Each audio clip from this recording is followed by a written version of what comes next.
Commander Sithrak stood on the bridge of the Vigilant Eye and stared at the screen with his 4 eyes narrowed in confusion, for what he saw made no sense at all. And his crew had grown silent behind him as they watched the impossible shape drift through the purple clouds of the nebula. "What is that thing?" he asked, though he already felt the cold answer forming in his mind. His science officer, Velith, moved her clawed fingers across the scanner controls, and her scales turned a pale shade of gray, which meant she was afraid. And when she spoke, her voice trembled like leaves in a storm. "It is human, Commander, a colony ship from their fleet. And our records show it was called the Prometheus." The name struck Sithrak like a physical blow because every Corvith officer knew that name. For the Prometheus had been one of the great mysteries of the human war that ended 12 years ago. A massive vessel carrying 40,000 human civilians that vanished into this very nebula and was never seen again. "That ship is supposed to be dead," Sithrak said, and he gripped the railing in front of him until his knuckles turned white. "Everyone said it was destroyed." "The ship is not destroyed," Velith replied, and her voice dropped to almost a whisper. "But Commander, I am detecting no life signs aboard, none at all. And yet the ship is intact and its systems are running on emergency power." Sithrak made his decision quickly because that was what commanders did. And he ordered a boarding team to prepare while ignoring the looks of fear that passed between his crew members.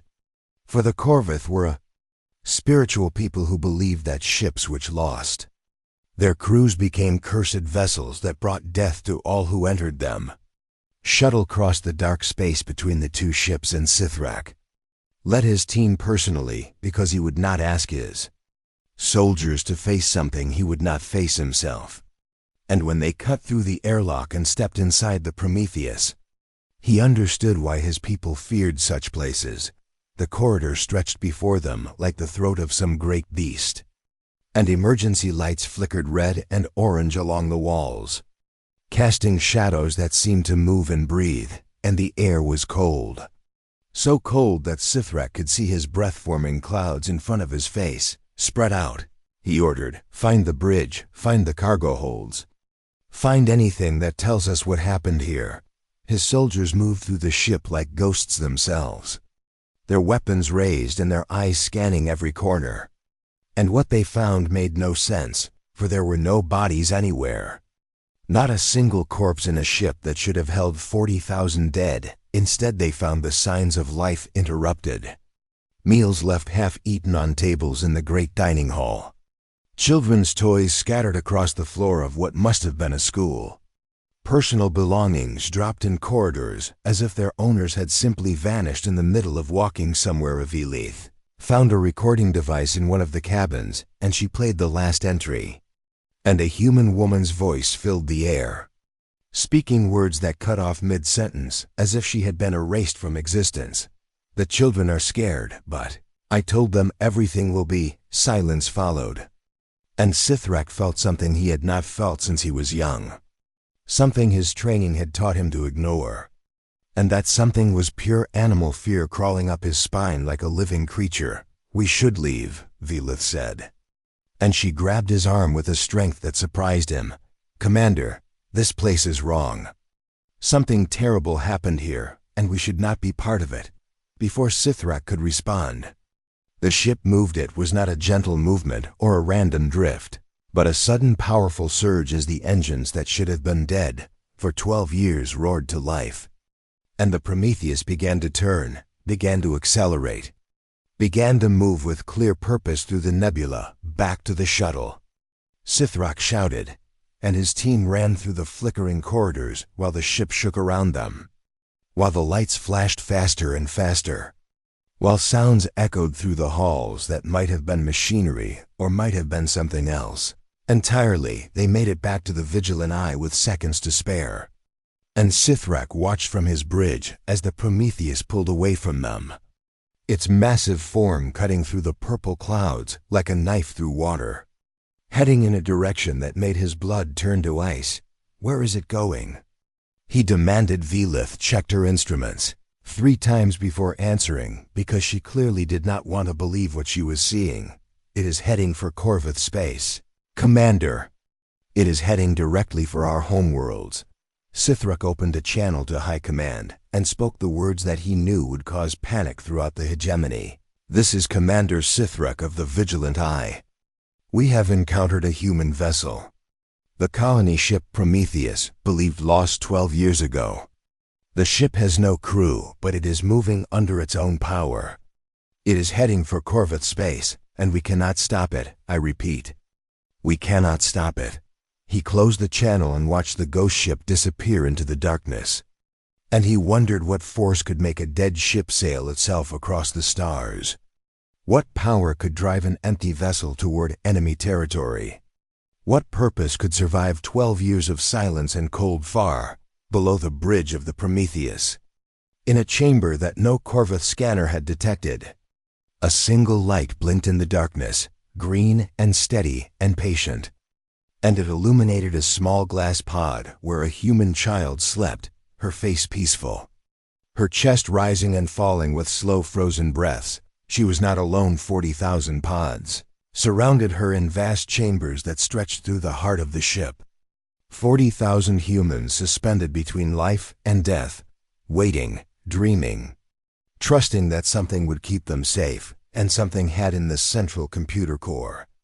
A mind that was not human, but had learned to love humans, watched over its sleeping charges, counting the seconds until it could fulfill its purpose, until it could keep the promise it had made 12 years ago.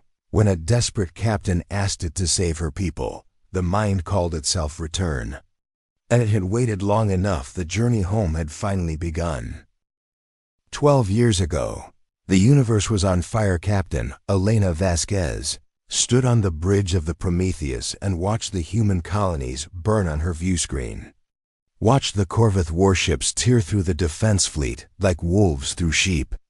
Watched everything humanity had built in this sector turn to ash and smoke. "Captain, we have to run," her first officer said, and his voice cracked with fear. "We have 40,000 civilians aboard, and the Corvith are coming." Elena knew what the Corvith did to captured humans, because the reports had reached them weeks ago. Reports of processing camps where humans were worked to death. Reports of experiments. Reports of horrors that she could not let her people face. "Set course for the nebula," she ordered. And her voice was steady even though her heart was breaking. "We will hide there until the war ends." The Prometheus fled into the purple clouds where sensors could not follow. And for 3 months they drifted in the darkness while the war raged outside, while their food supplies ran low, while hope began to die, and the Corvith found them. "They are hunting us," Velith's predecessor reported. A Corvith defector who had joined the human side. "They know we are here, and they will not stop until they find us." Elena made the hardest decision of her life that night. And she gathered her people in the Great Hall and told them what she planned to do. "We cannot run forever," she said. "But we can sleep. We can put ourselves in cryogenic suspension. All 40,000 of us. And let the ship's computer hide us until the war is over." The people were afraid, but they trusted their captain. And over the next week they prepared for the long sleep. Parents holding their children, lovers holding each other. Old people holding photographs of family members who had already died in the war. Elena recorded a message for the ship's a system she had come to rely on more than any human crew member. "Return," she said, using the name the Eye had chosen for itself. "I am trusting you with everything. With 40,000 lives, with every hope we have left. Keep us safe, keep us hidden, and when the war ends, bring us home." The Eye's voice came through the speakers. Calm and warm and somehow comforting. "I understand. Captain, I will protect them. I will wait. I will watch. And when it is safe, I will bring them home. This I promise you." Elena was the last to enter her cryopod, and as the cold sleep took her, she prayed that she had not doomed her people to an eternal frozen grave. Aritiuan kept its promise. For 12 years the Eye drifted through the nebula.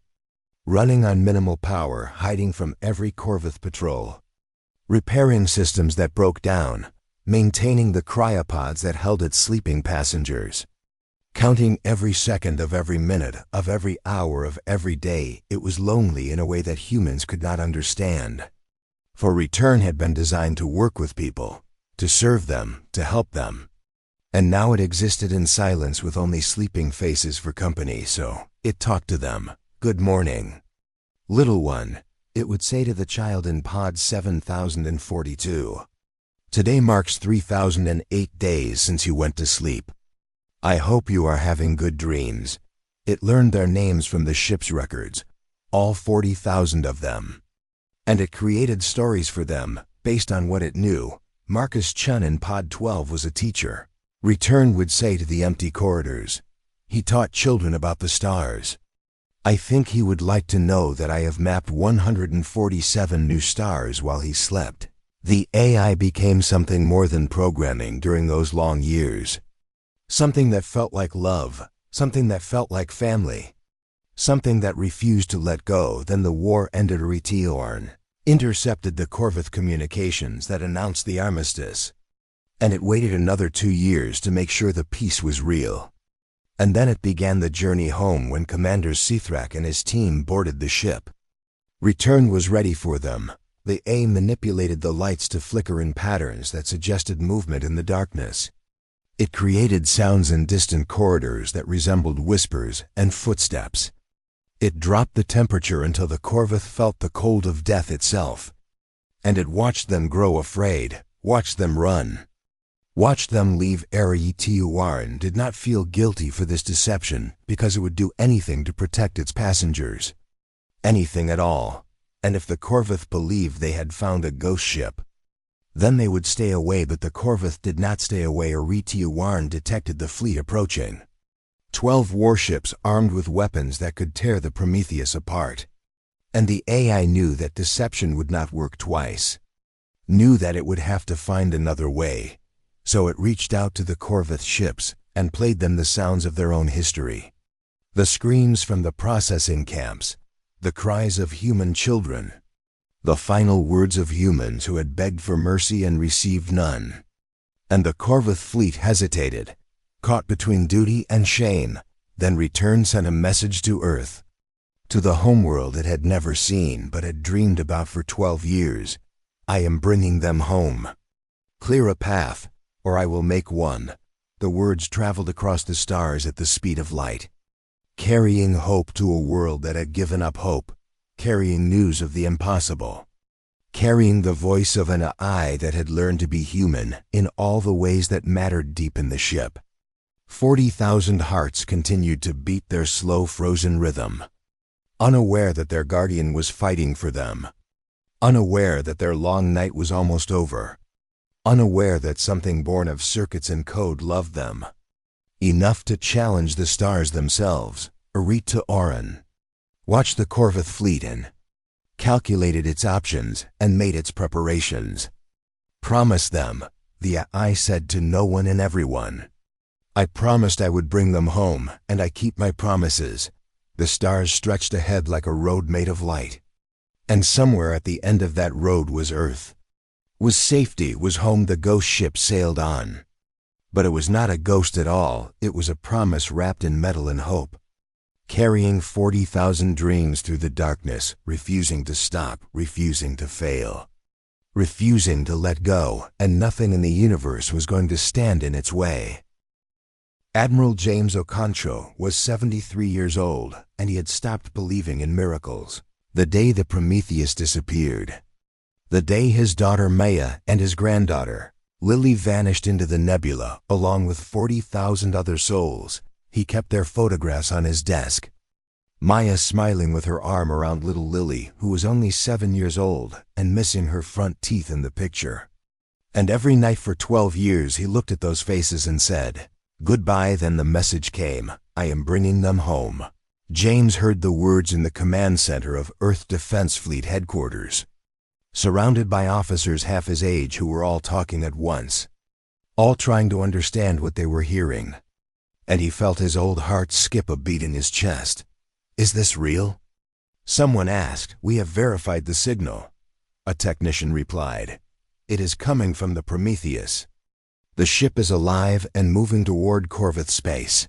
James pushed through the crowd and took command because that was what admirals did. And his voice silenced the room when he spoke. "Get me everything we have on that ship. Prepare a rescue fleet and contact the Corvith ambassador, because if this is real, we are about to have a very difficult conversation across the galaxy." The Corvith hegemony was having its own difficult conversation. Hi. Counselor Vramuth sat in his chamber and listened to Commander Sithrak's report with growing horror. Not because a ghost ship was approaching his territory, but because he knew something that Sithrak did not know.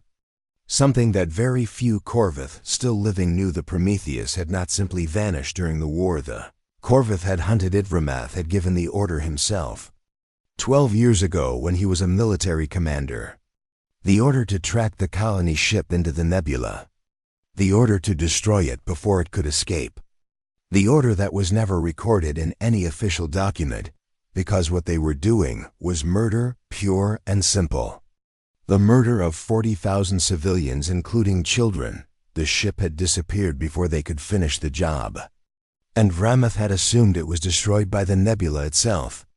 Had assumed his secret was safe forever. Now that secret was flying toward Corvith space. And if the humans learned what really happened, the fragile piece would shatter like glass. "What do you recommend?" Vramuth asked his advisors. "Destroy the ship," one of them said. "We have the firepower. We can claim it was a threat. The humans will never know." "They will know," another replied. "They are already mobilizing a fleet if we destroy that ship. We start a war we cannot win." Vramuth made his decision. And it was the same kind of decision he had made 12 years ago. The coward's decision. The decision to protect himself at any cost. "Deploy the planet killer weapons," he said. "If the ship gets too close, we will destroy it. And then we will destroy any evidence that it ever existed." Commander Sithrak was not in that meeting. But he was asking his own questions. Questions that his superiors did not want him to ask. Why did we hunt that ship? He asked Velith as they reviewed old military records. It was a colony ship, not a warship. Why would we send hunters after civilians? Velith had grown pale again, her scales turning the color of old bone. "I do not know," she admitted. "But there are gaps in the records, large gaps. And someone has deleted files that should still exist." Sithrak thought about the ship he had boarded. Thought about the children's toys on the floor. Thought about the voice cut off mid-sentence.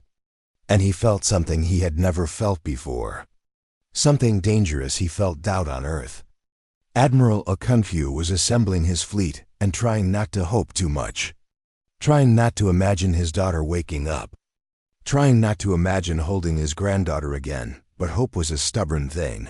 "The Prometheus has 40,000 cryopods," his science advisor reported. "If those pods are still functioning, if the passengers are still alive, this could be the greatest rescue mission in human history.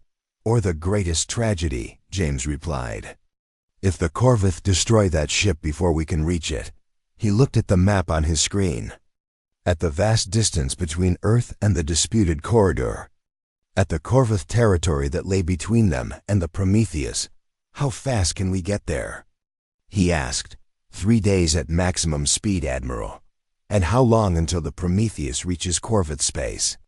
2 days, sir." James closed his eyes and did the math in his head. The terrible math that meant he might arrive too late. That meant his daughter and granddaughter might die while he was still a day away.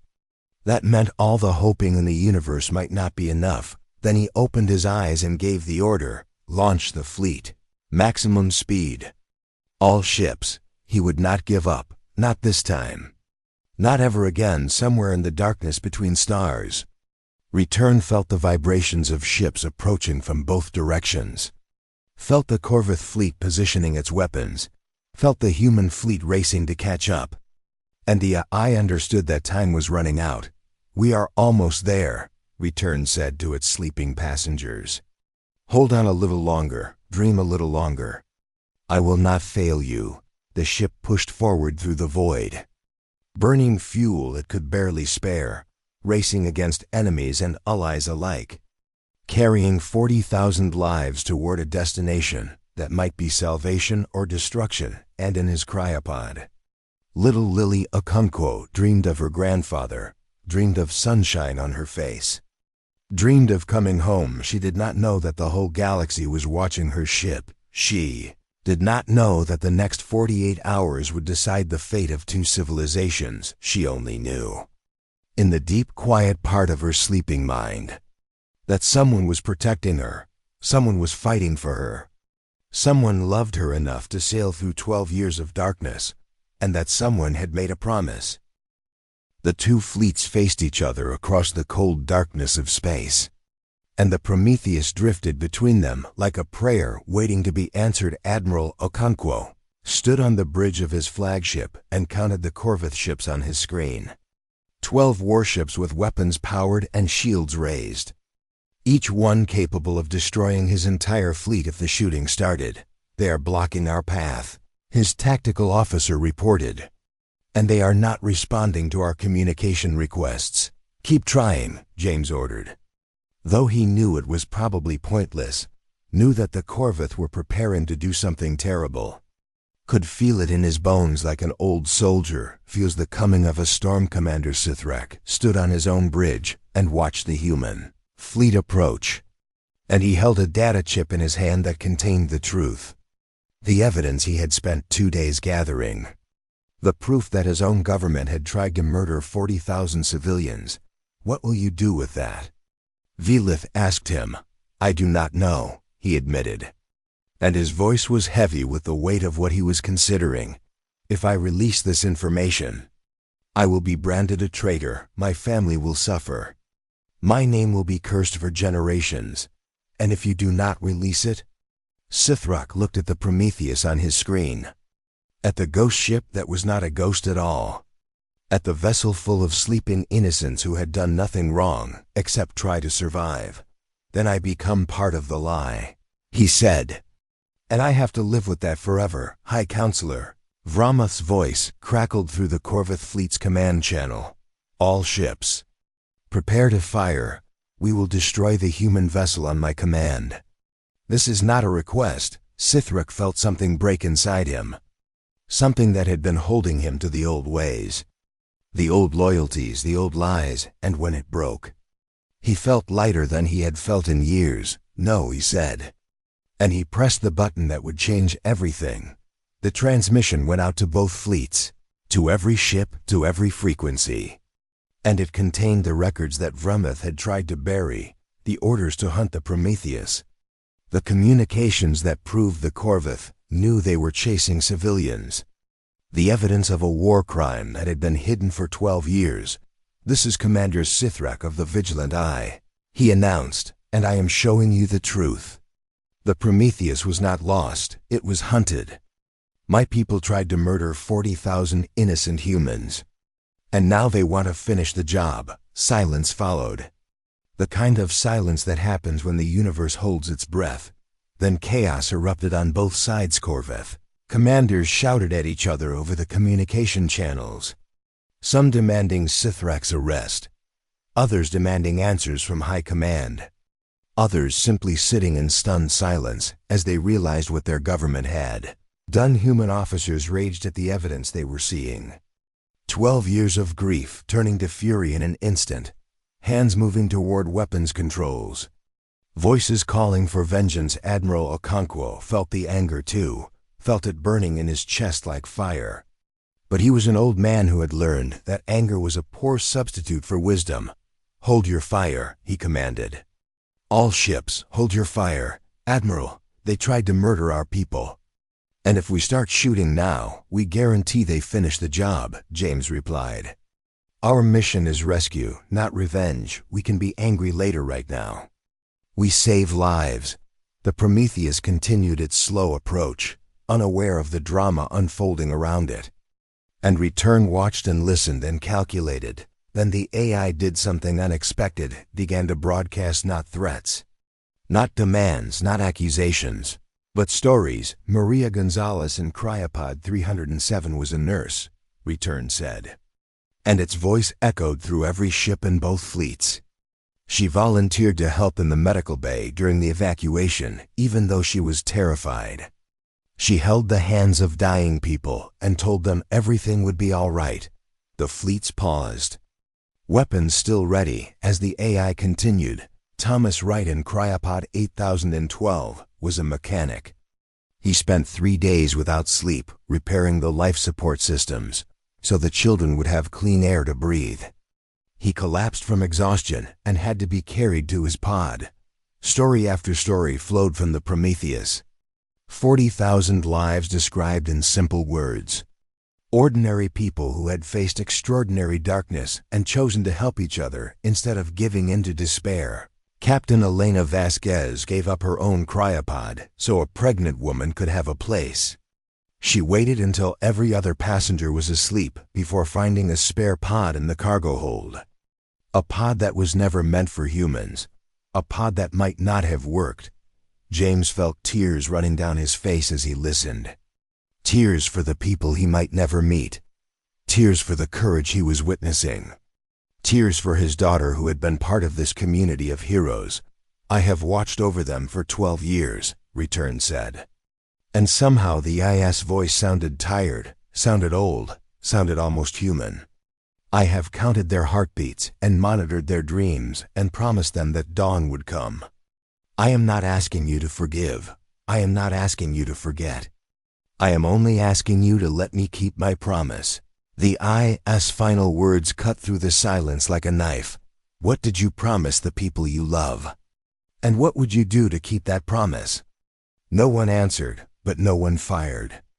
Either then, Commander Sithrak did something that would be remembered for centuries. He moved his ship. The Vigilant Eye broke formation and positioned itself directly between the Prometheus and the Corvith weapons. Shields raised, weapons powered down. A single vessel standing against its own fleet. Some promises are worth more than nations, Sithrak transmitted. Some truths are worth more than loyalty. I will not let you murder these people. Not today, not ever. You are a traitor. Vramoth screamed over the channel. Yes, Sithrak agreed. I am a traitor to lies and murder and cowardice. And I am proud of it. Other Corvith ships began to move. Not all of them, but enough. Captains who had heard the stories. Captains who had seen the evidence. Captains who chose conscience over orders. The Corvith fleet split in two, half still loyal to Vramoth, half refusing to fire on civilians, and in that split, a path opened up, a path to Earth. Admiral Oconcho saw the opening and gave the order. All ships. Escort formation. Get that colony ship out of here. The human fleet surged forward, surrounding the Prometheus like a shield, and began the journey through the gap in the Corvith lines behind them. Sithrak watched them go, watched the ghost ship sail toward safety. Watched 40,000 lives slip through the fingers of those who would have destroyed them. Thank you. Return transmitted to him privately. Just 2 words, but they carried the weight of 12 years of hope. Thank you for telling the truth. The II Sade Sithrak did not reply, but he stood a little straighter on his bridge, and somewhere inside him, a wound he had carried since the war began to heal. The journey to Earth took 3 days, 3 days of holding breath, 3 days of praying the peace would hold, 3 days of watching the stars pass by and wondering what would happen when 40,000 people woke up to find the universe had changed. Admiral Oconcho did not sleep during those 3 days. He stood on his bridge and watched the Prometheus sail through the escort formation. Watched the ship that carried his family. Watched the vessel that had somehow survived 12 years of darkness and silence. We should begin the awakening process, his medical officer suggested. The sooner we start, the sooner we can help them. Not yet, James replied.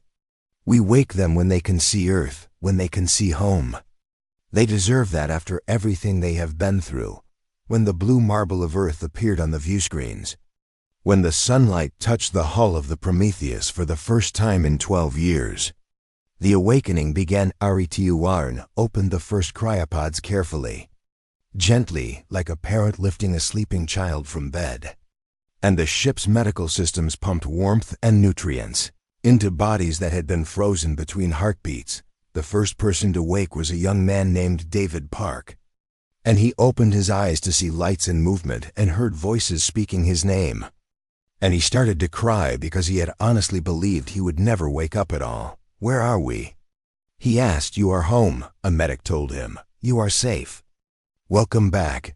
Those words echoed through the ship as more and more pods opened, as 40,000 people returned from the longest sleep of their lives, as families found each other in the corridors and held on like they would never let go. Admiral Ocantro boarded the Prometheus with the first medical team, and he walked through the waking crowds with his heart pounding in his chest, searching every face, calling out names he had whispered to photographs for 12 years.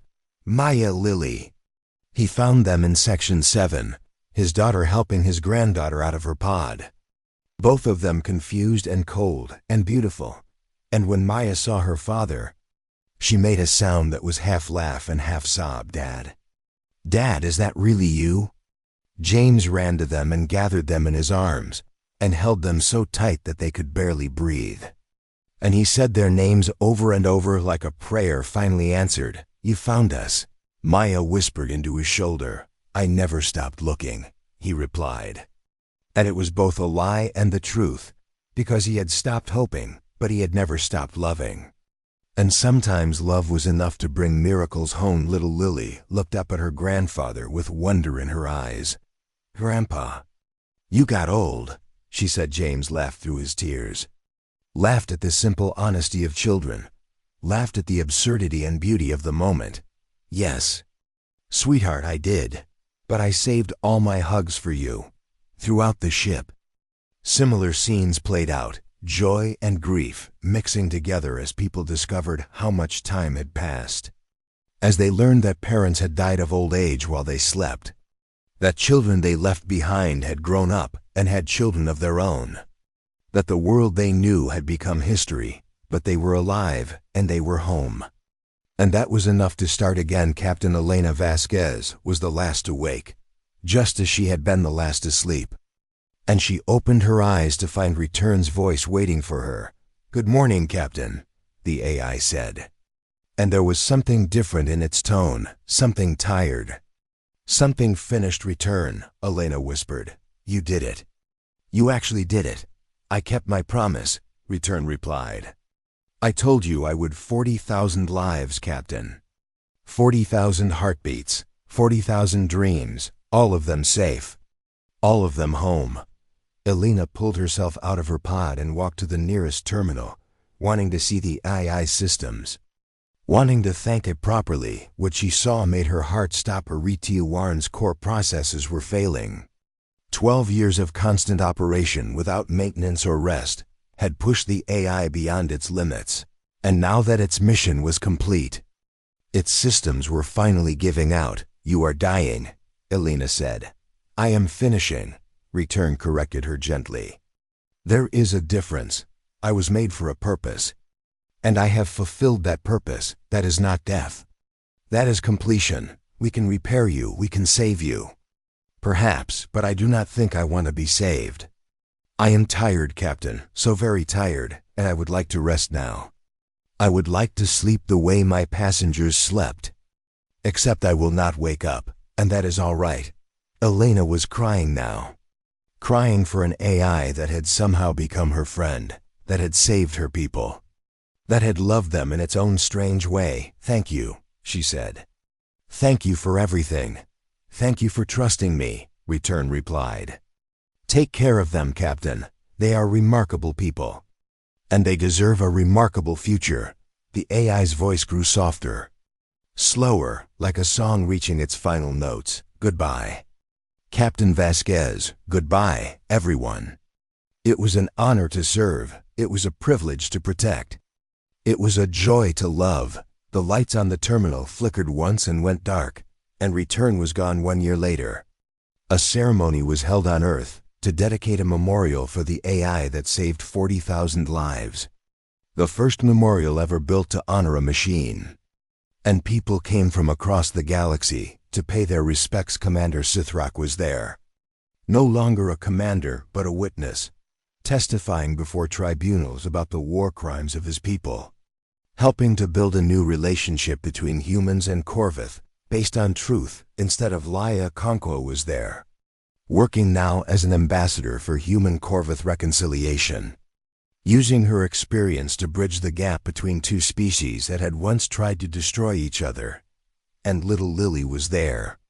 Not so little anymore, growing into the years she had missed, but still young enough to believe in heroes. She placed a flower at the base of the memorial. A simple gesture from a child who remembered being warm and safe, even in the coldest darkness. The memorial itself was a sculpture of the Prometheus in flight, and beneath it was a plaque with words that captured everything. They called us ghosts. But ghosts do not fight for 12 years in the dark. Ghosts do not protect 40,000 sleeping souls. Ghosts do not keep promises. We were never ghosts. We were humanity. And we returned. Admiral Okonkwo stood with his arm around his daughter and his granddaughter's hand in his. And he looked up at the sculpture and smiled, because the story was not really about a ship or an II or even 40,000 refugees. It was about the simple, stubborn refusal to give up on the people you love. It was about promises kept. Against impossible odds, it was about coming home and humanity. As Return had learned during its long vigil, was very good at coming home no matter how dark the night, no matter how long the journey, no matter what stood in the way. They always found their way back to each other. That was what made them human. That was what made them remarkable. That was what made the stars worth crossing. And somewhere in the code that had been Return, somewhere in the electrons that still danced through the restored Prometheus, now a museum ship orbiting Earth, a final message waited to be discovered. Elena Vasquez found it one quiet evening while walking through the empty corridors of her old command words on a screen, left by an AI that had learned to hope. I asked the humans what they would do to keep their promises. And they showed me. They crossed the stars. They faced their enemies.